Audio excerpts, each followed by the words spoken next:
ये वीडियो आपकी स्क्रीन तक पहुंचा है तो ये सिर्फ संयोग नहीं है, ये ऊपर वाले की तरफ से दिया गया संकेत है। अभी इसी पल चैनल को सब्सक्राइब कर लीजिए, क्योंकि जो आगे सुनने वाले हैं वो सिर्फ ज्ञान नहीं।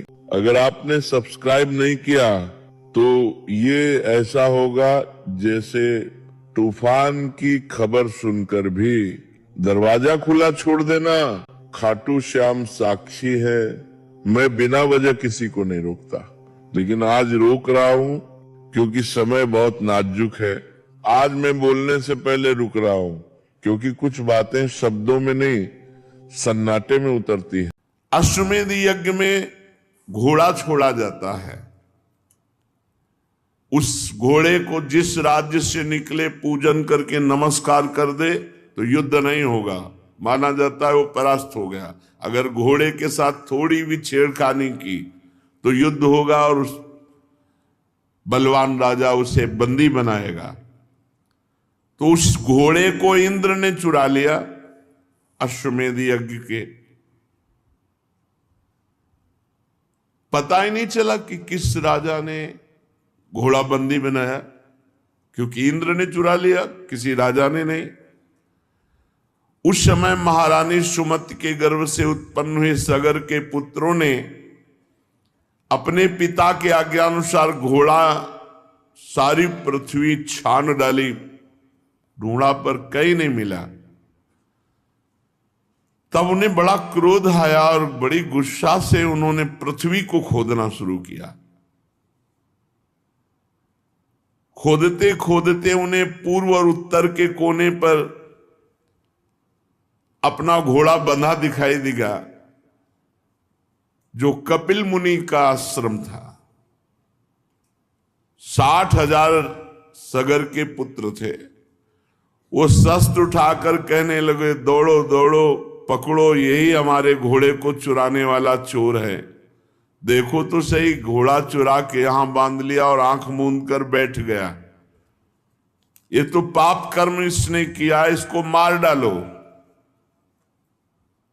सब दौड़ पड़े, 60,000 थे। कपिल भगवान आंख मूंदे हुए भगवान के ध्यान में थे। अब जे भी मुनि के पास गए तो उनकी आंख खुल गई। तो महापुरुषों के तिरस्कार के फलस्वरूप उनके शरीरों में आग लग गई। क्षण भर में 60,000 सगर के पुत्र राख बन गए। कोई साप आदि नहीं दिया, केवल वो प्रहार करने आ रहे थे तो उन्होंने देख लिया तो सब राख हो गए। 60,000 सगर के पुत्र।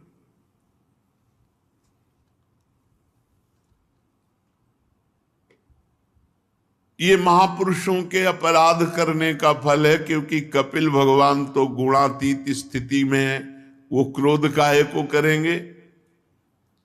भला कहीं पृथ्वी की धूल का भी आकाश से संबंध होता है? ऐसे ही भला क्रोध का संबंध दिव्य महापुरुष से होता है? ये तो दिव्य महापुरुष है, भगवत प्राप्त भगवान के अवतार ही है। ये संसार सागर एक मृत्युमय पथ है, इसके पार जाना अत्यंत कठिन है। परंतु भगवान कपिल देव जी ने सांख्य शास्त्र की ऐसी दृढ़ नाव बना दी, जिससे मुक्ति की इच्छा रखने वाला कोई भी व्यक्ति उस समुद्र के पार जा सकता है। परम ज्ञानी परमात्मा हैं कपिल भगवान, भला उनमें शत्रु और मित्र का भाव कैसे आ सकता है? अब जब सगर को पता चला कि 60,000 पुत्र हमारे भस्म हो गए, तो उनकी दूसरी पत्नी थी केशनी, उनके गर्भ से असमंजस नामक पुत्र हुआ। असमंजस के पुत्र का नाम था अंशुमान। अंशुमान अपने दादा सगर की आज्ञाओं का पालन और उन्हीं की सेवा में लगे रहते थे। असमंजस पहले जन्म के योगी थे, विषय संग के कारण योग से विचलित हो गए थे, परंतु योग का प्रभाव इस जन्म में भी था, इसलिए वे कोई भी अच्छा काम नहीं करते, सब काम बिगाड़ देते कि कोई उनसे प्यार न करे, जिससे सब लोग यही समझने लगे थे कि असमंजस पागल है। वे कभी कभी अत्यंत निंदनीय कर्म कर बैठते और अपने को दिखाते बुद्धिहीन पागल। यहां तक कि जब बच्चे खेलते होते तो उठा के सरयू में डाल देते। बड़ा उद्विग्न कर दिया सबको। महाराज सगर जी ने देखा कि ये असमंजस हमारे बिल्कुल विपरीत आचरण, तो त्याग दिया। जब असमंजस ने देखा कि हमारा त्याग हो गया तो जितने बालक सरयू में फेंके थे सबको जीवित करके अपनी अपनी अवस्था के अनुसार नगर में छोड़ दिया और आप वन के लिए चले गए।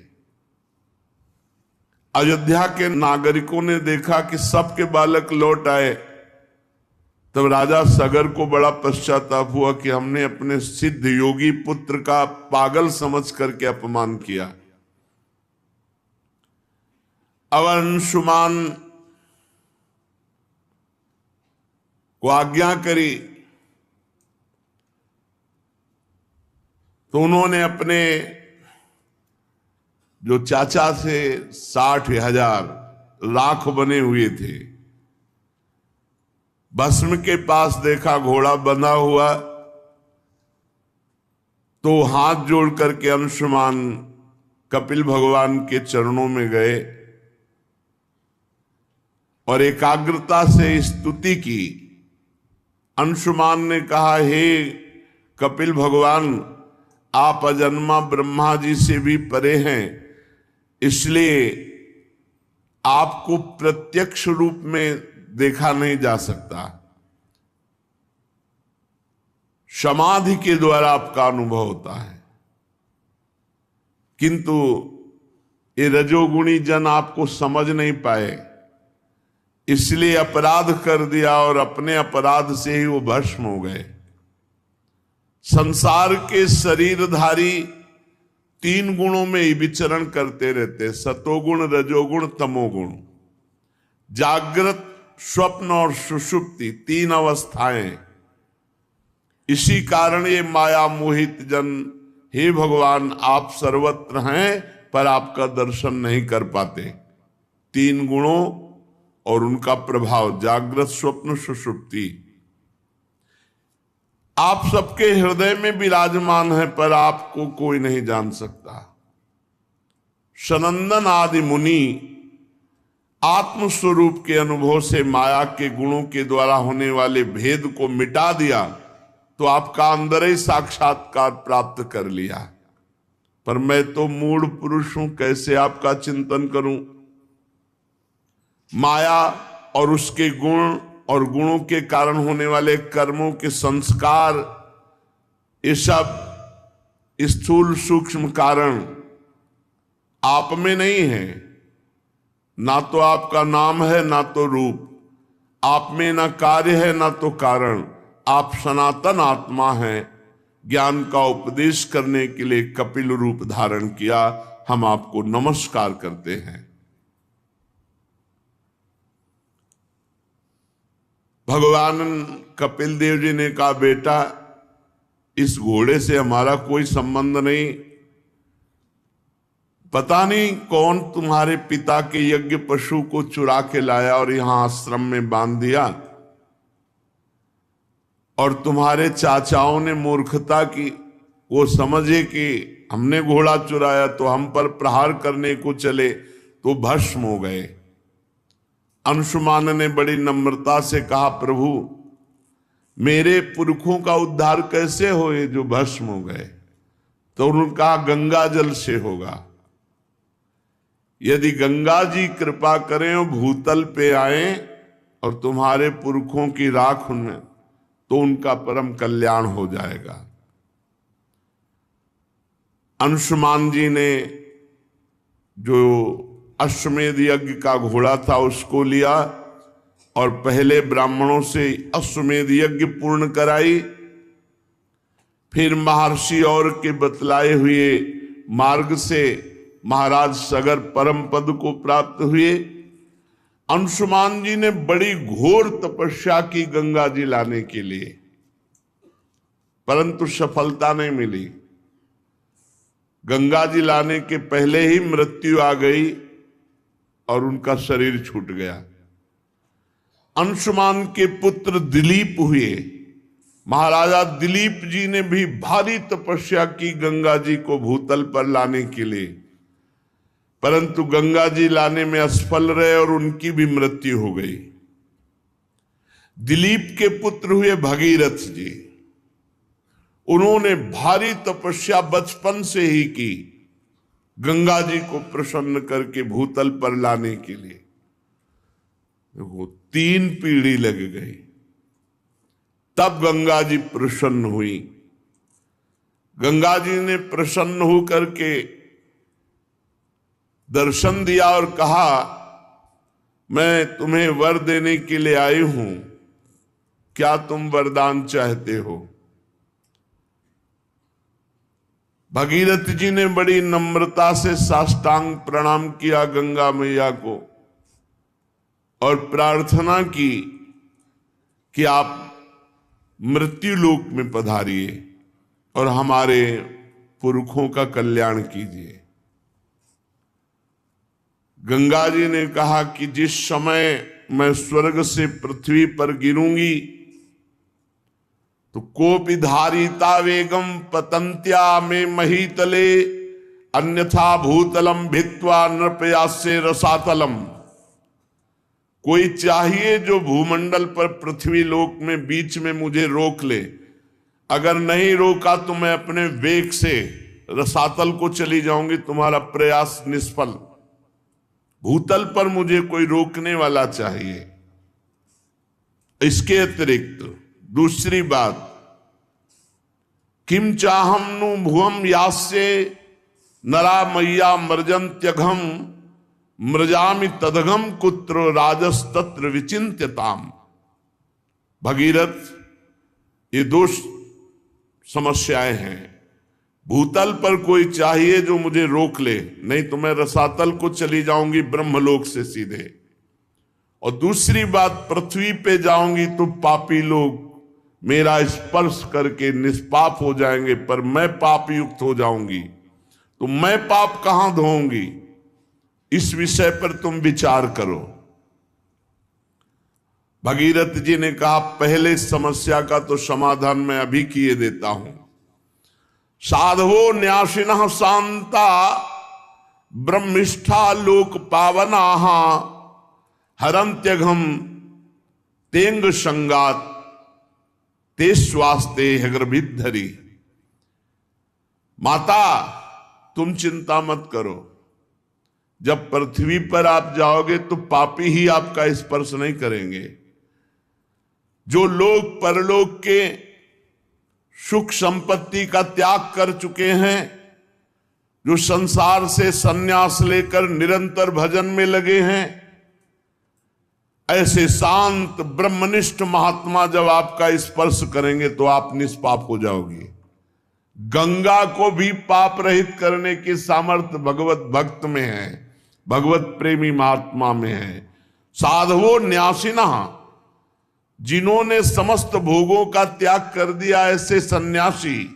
शांता, जो हर द्वंद्व सहते हैं। ब्रह्मिष्ठा, जो ब्रह्मनिष्ठा वाले। लोक पावना, जो लोकों के पावन करने की सामर्थ्य रखते हैं। हरन्त्यघम तेंग संगात, वो जब गंगा में गोता लगाएंगे तो गंगा निष्पाप हो जाएंगी। ये बात कही भगीरथ जी ने। वो अपने अंग स्पर्श से, हे गंगा, तुम्हारे पापों को नष्ट कर देंगे, क्योंकि उनके हृदय में अगरूप अघासुर को मारने वाले भगवान श्री कृष्ण का निरंतर चिंतन होने के कारण भगवान वहां प्रकाशित हो जाते हैं। हृदय में भगवान कब प्रकाशित होते हैं? निरंतर चिंतन करने के कारण। और दूसरी बात कि तुम्हारा वेग रसातल में भेद कर चला जाएगा तो नहीं माता। बीच में ही धारयिष्यति ते वेगम रुद्रस्त्वात्मा शरीरिणाम यस्मिन नोतमिदम प्रोतम विश्वम साटीव तंतुषु। तुम चिंता ना करो, मैं रुद्रदेव की तपस्या करूंगा, भगवान शंकर से कहूंगा ब्रह्मलोक से जब तुम गिरोगी तो तुम्हें बीच में ही रोक लेंगे। तो गंगा जी ने सोचा कि महादेव जी किस में रोक लेंगे मुझे, देखती हैं। तो गंगा जी ने जो ही ब्रह्मलोक से ऐसी विशाल धारा गंगा जी की, भगवान शंकर ने जटा खोल दी। जटा कटा संभ्रमम भ्रमण निलंप निर्झरी विलोलवी चिवल्लरी विराजमान मूर्धनी, और बांध लिया जटाओं, गंगा की धारा को जटाओं में लपेट लिया। भगीरथ ने कहा महाराज नीचे कुछ बूंद तो गिरे, नहीं तो हमारे पुरखे तो वैसे ही रह गए। तब एक जटा खोली तो 3 गंगा के स्वरूप हुए, अलकनंदा, भागीरथी, मंदाकिनी। अलकनंदा स्वर्ग गंगा, पाताल गंगा मंदाकिनी जो अनुसुईया जी के आश्रम में प्रकाशित हुई चित्रकूट में, और भागीरथी तो पावन। त्रिभुवन पावनी श्री गंगा जी भारत देश को पावन करते हुए, हिमालय से देश को पावन करते, आगे आगे भागीरथ जी चल रहे हैं और पीछे गंगा जी चल रहे हैं। कितना महान पावन भूमि है जहां गंगा जी विराजमान है।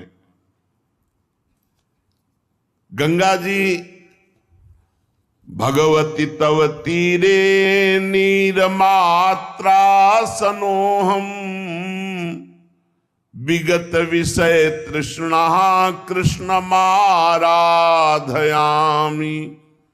सकल कलुष भंगे स्वर्ग सोपान संगे तरल तर तरंगे देवी गंगे प्रसीद। इतनी आसक्ति गंगा जी से कहीं नहीं हुई, ऐसी आसक्ति।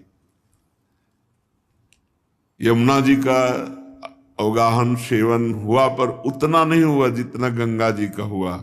बचपन से गंगा जी ही पूरा जीवन थी। आहार भी गंगा जल का ही और विहार भी गंगा के तट का। पूरा गंगा शब्द से एकदम रोमांच होता है, जैसे अपनी सगी माँ की याद आ जाए और हृदय विकल हो जाए, ऐसे हो जाता है। गंगा जी की आसक्ति हृदय में इतनी कि वो बता नहीं सकती। जैसे अपनी माँ से आसक्ति होती है, ऐसे गंगा जी से आसक्ति थी, और उन्होंने पालन पोषण माँ की तरह ही किया। हे देवी, तुम्हारे तीर पर केवल तुम्हारा जलपान करता हुआ, विषय तृष्णा से रहित होकर। किसी ने पूछा कि एकांतिक में कि आप भी तो मन वाले हैं। साधक जब साधना करते तो अपने लोग देखते मन भागता है, ये विषय वो विषय संसार। आपको नहीं सताया क्या? तो आपको सही बताएं, ऐसी रहनी और ऐसा स्थान की विषय चिंतन का कहीं संयोग ही नहीं था। ऐसे ऐसे सिद्ध महापुरुष ब्रह्मलीन, जिनको देखने के बाद हाहाकार मचता ब्रह्म तत्व में स्थित होने का, कहीं विषय संयोग का दर्शन गंगा किनारे कहाँ है।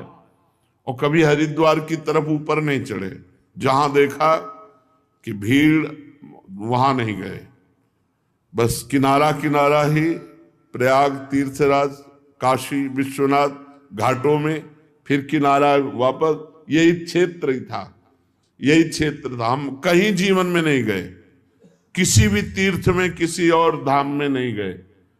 वृंदावन आना था, इसलिए चित्रकूट से तो कई दिन चित्रकूट में रुके, नहीं तो कोई तीर्थ नहीं, बस गंगा किनारे जो पड़ते हैं, ब्रह्मावर्त, इलाहाबाद संगम, काशी विश्वनाथ, बस किनारा गंगा जी, गंगा ही हमारा जीवन थी। विषय तृष्णा का नाश करती है गंगा जी का दर्शन, स्नान और जलपान विषय तृष्णा का नाश करके और भगवान की आराधना की अद्भुत वृत्ति देती हैं। हे सकल पाप विनाशिनी स्वर्ग सोपान रूपिणी तरल तरंगिणी देवी गंगे,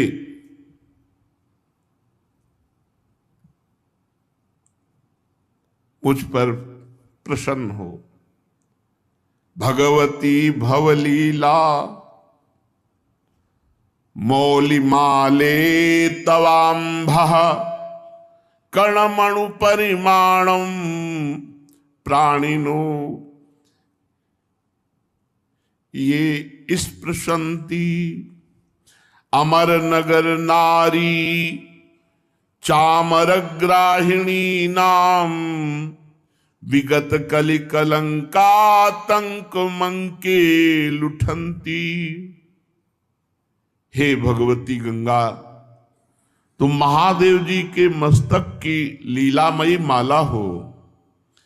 जो प्राणी नित्य तुम्हारे जलकण के अणुमात्र का भी स्पर्श करता है, वो कलि कलंक के भय को त्याग कर दिव्यता को प्राप्त होता है। कलयुग उसका कुछ नहीं बिगाड़ सकती। जो गंगा जल का पान करते हैं, एक बूंद ही चाहे रोज, गंगा जल है कौन? हमारे प्रभु का चरणामृत है, वामन भगवान का, जिनका चरणामृत गंगा कहा गया, जिस गंगा जी को देवाधिदेव महादेव सर पर धारण किए। ब्रह्मांडम खंडयंती हर शिरसि जटावल्ली मुल्लासयंती स्वरलोकादा पतंती कनकगिरि गुहा गंड शैलात् स्खलंती छोणी पृष्ठे लुठंती दुरित चय चमुर निर्भरम भर्सयंती पाथोदिम पूरयंती सुर नगर सरित पावनी नहा पुनातु। ब्रह्मांड को फोड़कर निकलने वाली महादेव जी की जटालता को उल्लसित करती हुई, स्वर्गलोक से गिरती हुई सुमेरु की गुफा और पर्वतमाला से झड़ती हुई पृथ्वी पर लौटती हुई पाप समूह की सेना को कड़ी फटकार देती हुई, समुद्र को भरती हुई देवपुरी की पवित्र नदी गंगा हमें पावन करे। श्री गंगा जी वरदान है, ब्रह्मद्रव है, मूर्तिमान भगवत स्वरूप है।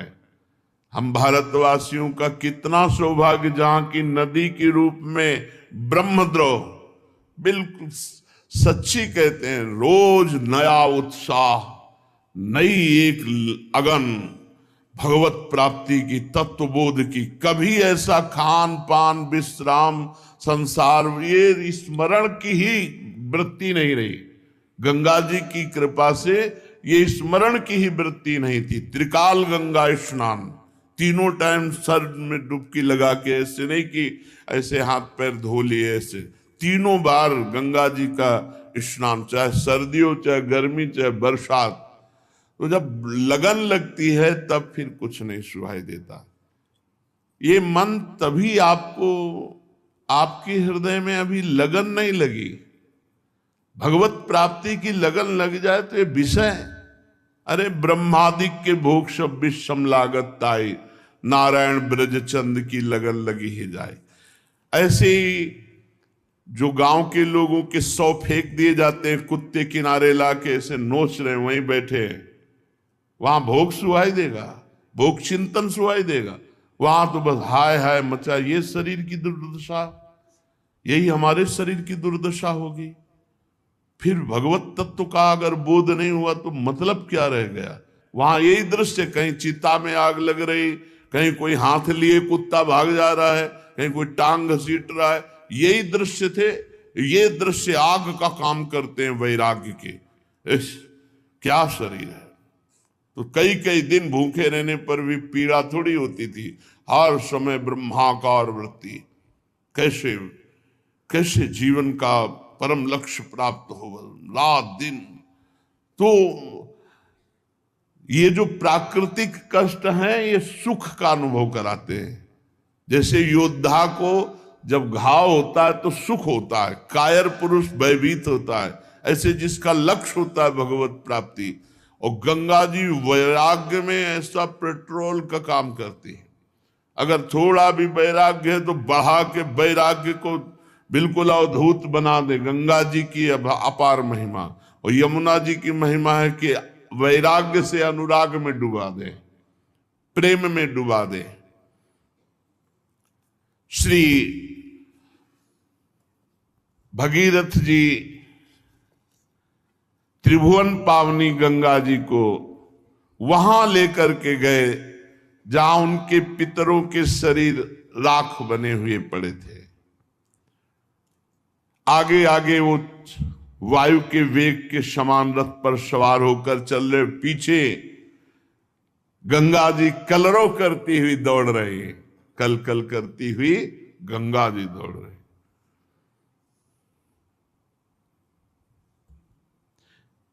इस प्रकार गंगा सागर संगम पर पहुंचकर उन्होंने जले हुए पुत्रों को अपने जल से गंगा जी ने पावन किया।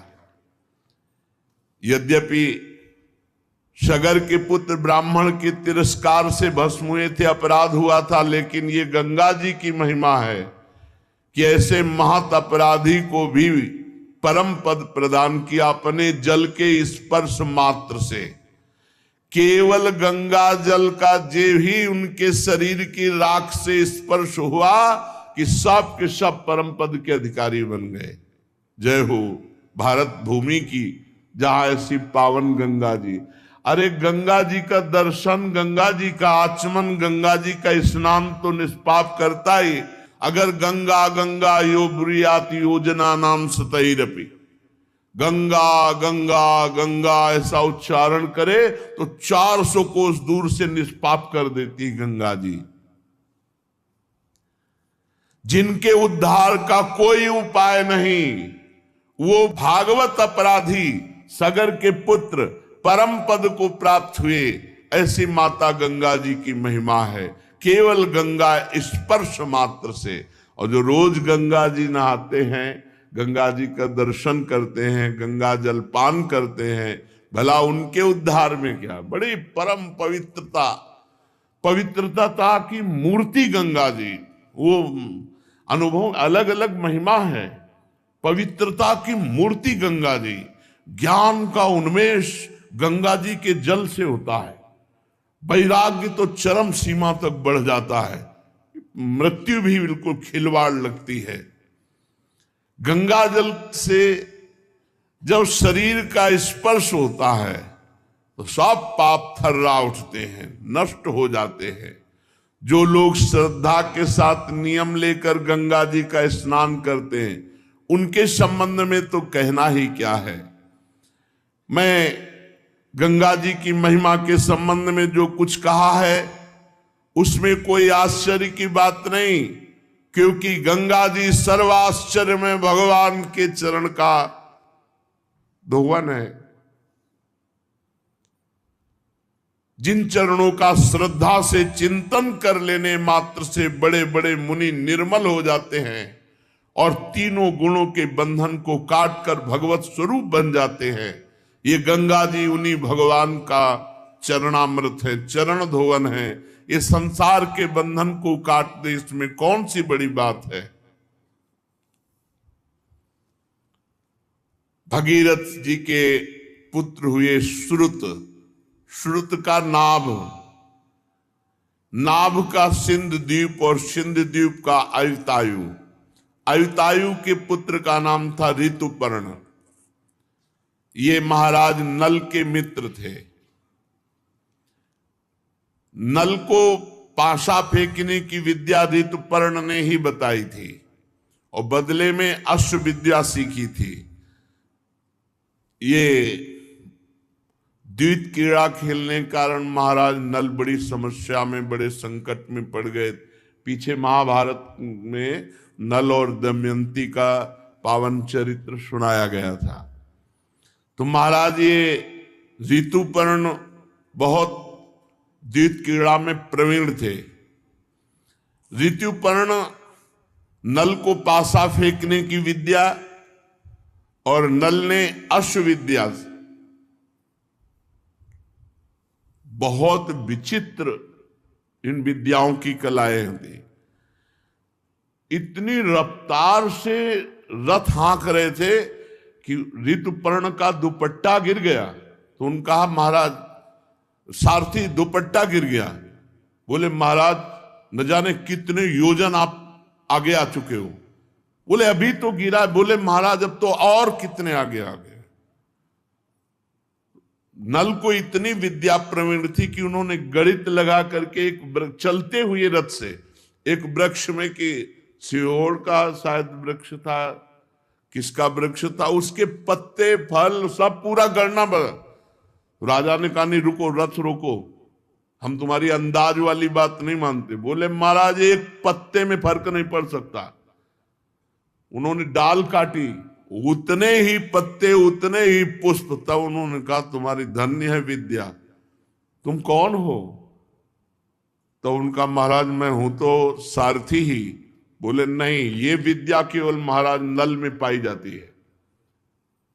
तो ना आपका रूप है, क्योंकि वो रूप भी नहीं था। करकूटक सांप के काटने से अंतर ध्यान। बड़ा रोचक प्रसंग महाराज नल दमयंती का आज भी आनी है कि अगर ऋतुपर्ण राजा और नल करकूटक सांप इनका स्मरण करे तो कलयुग का प्रभाव उसके ऊपर नहीं आएगा। ये कलयुग का ही प्रभाव था। महाराज नल की बुद्धि मारी गई और उन्होंने अपने सर्वस्व को दांव में लगा दिया और महारानी से भारी संकट में पड़े। नल से ज्यादा तो संकट महारानी को हुआ जब छोड़ करके महाराज नल चले। कितना कितना संघर्ष महापुरुषों को। तो ऋतुपर्ण अश्वविद्या सीखी महाराज नल से। ऋतुपर्ण का पुत्र हुआ सर्वकाम, परीक्षित। सर्वकाम के पुत्र का नाम था सुदास, सुदास के सौदास, और सौदास की पत्नी का नाम था मदयंती। सौदास को ही कोई कोई मित्र शाह कहते हैं और कहीं कहीं उन्हें कलमशपाद भी कहते हैं। वशिष्ठ जी के शाप से राक्षस भाव को हो गए थे, फिर अपने कर्मों के कारण ये संतानहीन हुए। राजा परीक्षित ने पूछा भगवान हम जानना चाहते कि महात्मा सौदास को गुरु वशिष्ठ जी ने शाप देकर राक्षस क्यों बना दिया? यदि कोई गोपनीय बात ना हो तो गुरुजन अपने शिष्य को बता देते हैं, तो कृपा करके बताइए। श्री सुखदेव जी ने कहा परीक्षित एक बार राजा सौदास शिकार खेलने गए और उन्होंने राक्षस को मार डाला, उसके भाई को छोड़ दिया। राक्षस ने राजा के इस काम को अन्याय माना और भाई की मृत्यु का बदला लेने के लिए जब उसने देखा कि आज वशिष्ठ जी राजा के यहां भोजन करने आ रहे हैं, तो रसोइये का अपहरण कर लिया, माया से रसोइये का रूप धारण कर लिया और अभक्ष पदार्थ मांस आदि भोजन में मिलाकर सुंदर भोजन बनाकर वशिष्ठ जी के सामने परोसा गया। तो वशिष्ठ जी भोजन को देख करके जो ध्यानस्थ हुए तो पूरी बात जान गए कि ये तो अपवित्र है। तो उन्होंने क्रोधित होकर राजा को शाप दिया कि तू निमंत्रण करा रहा है मुझे और मुझे अभक्ष्य पदार्थ परोसा रहा है, ये तेरा काम राक्षसी काम है, इसलिए जा तो राक्षस भाव को प्राप्त हो जा। इसमें महाराज का कोई दोष नहीं था, वो राक्षस रसोइया के रूप में गुप्त रूप से, पर दोष तो राजा का ही, निमंत्रण देने वाले का ही माना जाएगा। इसलिए वशिष्ठ जी ने शाप दे दिया। महाराज कलमशपाद, मित्रशह, शौदास नाम से पुकारे जाते थे कि जाओ तुम राक्षस भाव को प्राप्त हो जाओ। उन्होंने चरण पकड़ा और कहा महाराज मेरी इसमें कोई गलती नहीं है। तब उन्होंने कहा ठीक है, 12 वर्ष तो राक्षस रहोगे ही, 12 वर्ष के बाद तुम पुनः अपने स्वरूप को प्राप्त हो जाओगे।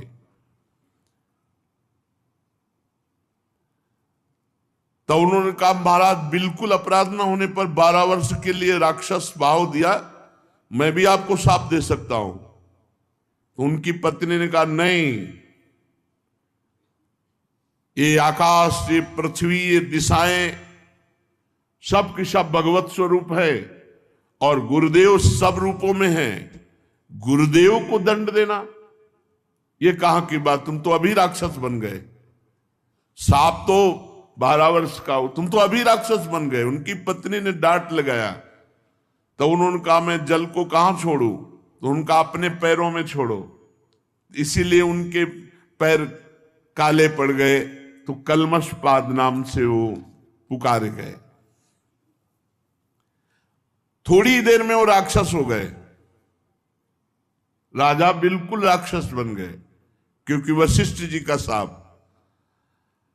अब राक्षस बने हुए जंगल में भूख प्यास से भटक रहे थे। वहां देखा एक ब्राह्मण नवदंपति मैथुन कर रहे, सहवास कर रहे। भूख लगी हुई थी, पकड़ लिया ब्राह्मण को। ब्राह्मण पत्नी ने कहा अभी हमारे संतान का योग था और आप राजा हो, आप राक्षस नहीं हो, आप महारथी हो, आपको अधर्म नहीं करना चाहिए, मेरा पति दे दो क्योंकि मुझे संतान की कामना है। लेकिन सांप के वशीभूत उन्हें कुछ सुहाई नहीं दे रहा। खा डाला ब्राह्मण को, जैसे कोई मूरी गाजर खाए ऐसे खा डाला। ब्राह्मण तपस्याशील सद्गुण संपन्न था। राजा सांप के वशीभूत होकर उसे खा डाला। श्रेष्ठ ब्रह्म ऋषि पति का ये वध देख करके उसको और क्रोध आ गया और उसने कहा मेरे को भी खा, क्योंकि मेरा पति जब ले लिया तो मेरा जीवन किस काम का। बहुत रोने लगी।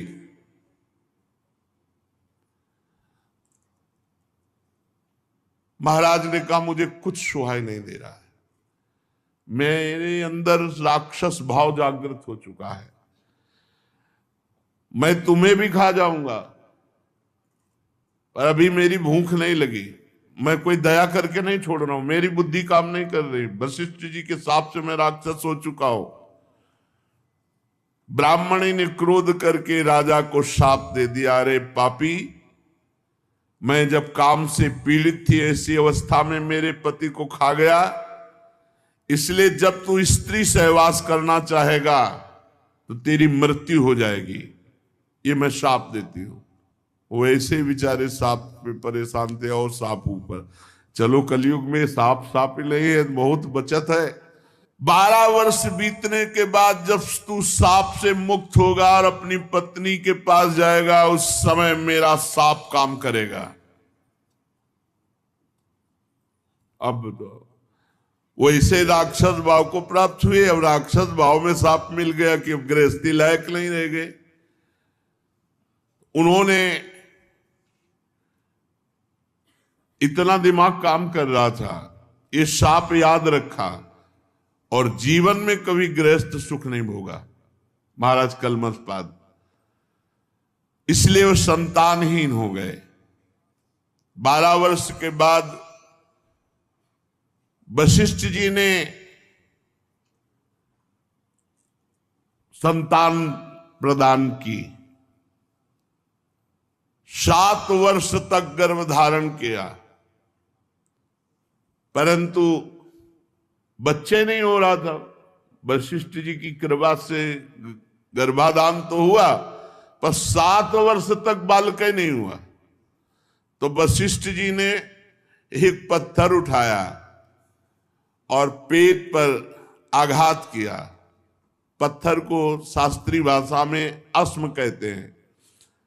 अस्म से चोट करने के कारण वो बालक प्रकट हुआ तो अस्मक कहलाया।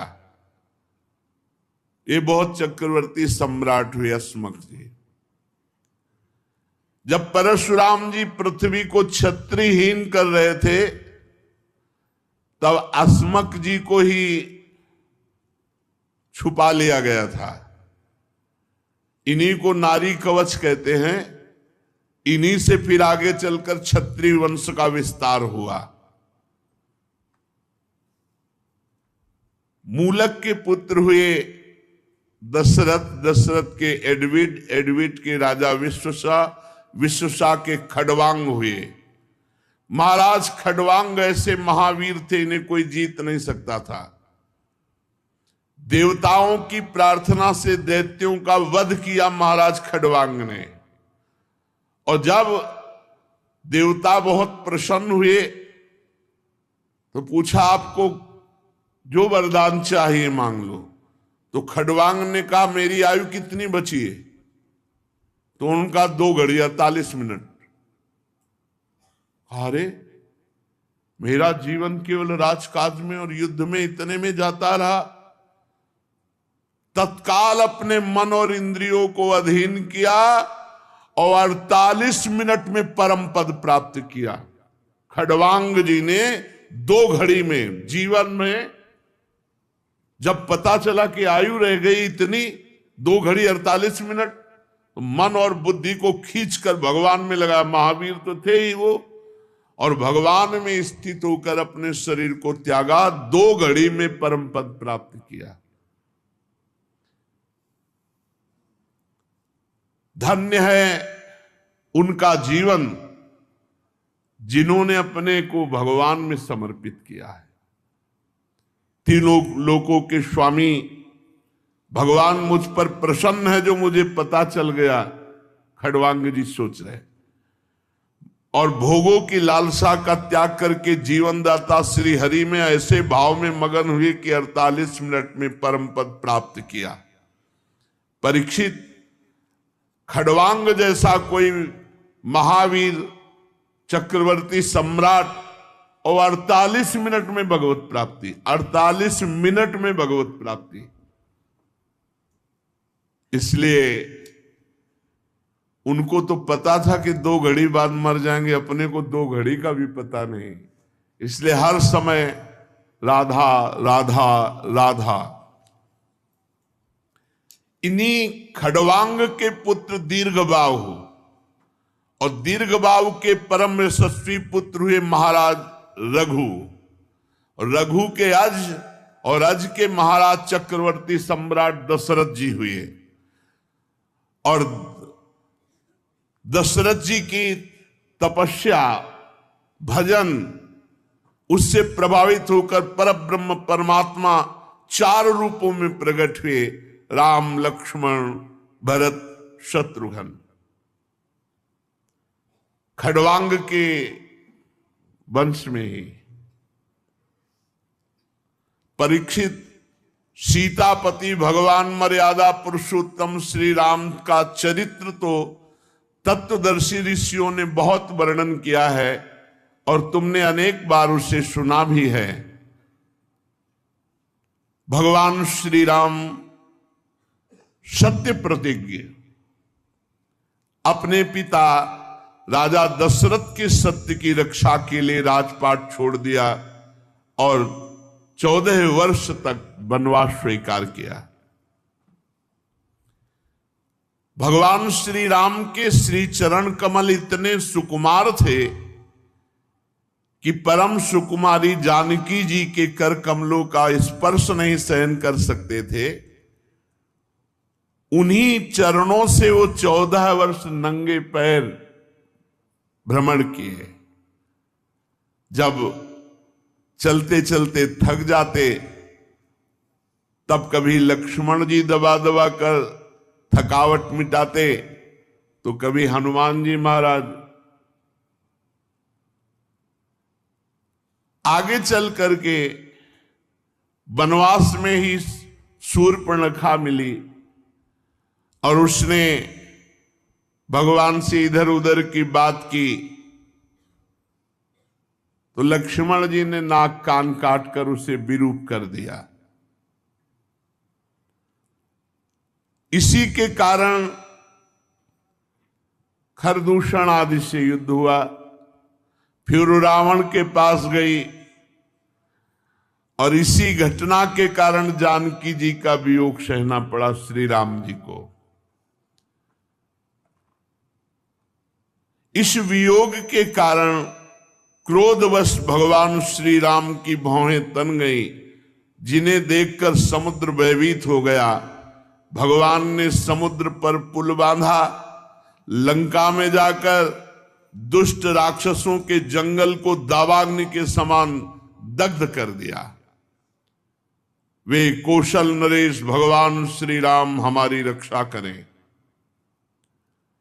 भगवान श्री राम ने विश्वामित्र के यज्ञ में लक्ष्मण के सामने ही मरीचि आदि राक्षसों का अहंकार नष्ट कर दिया। बिना फण का बाण मारा, मरीच के तो 400 कोस दूर गिरा जाके। और इसलिए नहीं मारा कि आगे लीला होनी थी, ऋषि के द्वारा स्वांग रचना था ना, तो स्वर्ण का मृग बन के ही मरीच ही तो आया और भगवान को लुभायमान करने की चेष्टा की। भगवान तो लुभायमान नहीं है, लेकिन जानकी जी लुभायमान हो गई। बड़े बड़े राक्षसों को भगवान ने नष्ट किया। परीक्षित, जनकपुर में सीता जी का स्वयंवर हो रहा था। संसार के चुने हुए वीरों की सभा में देवादिदेव भगवान शंकर का वो भयंकर धनुष इतना भारी था, कई सौ वीर एक साथ उठाने की चेष्टा की, फिर भी नहीं उठा सके। भगवान मर्यादा पुरुषोत्तम श्री रामचंद्र जी ने उसी धनुष को बात की बात में उठाकर डोरी चढ़ा दी और खींचकर बीचों बीच से उसके टुकड़े कर दिए, जैसे हाथी का बच्चा खेलते खेलते ईख तोड़ दे।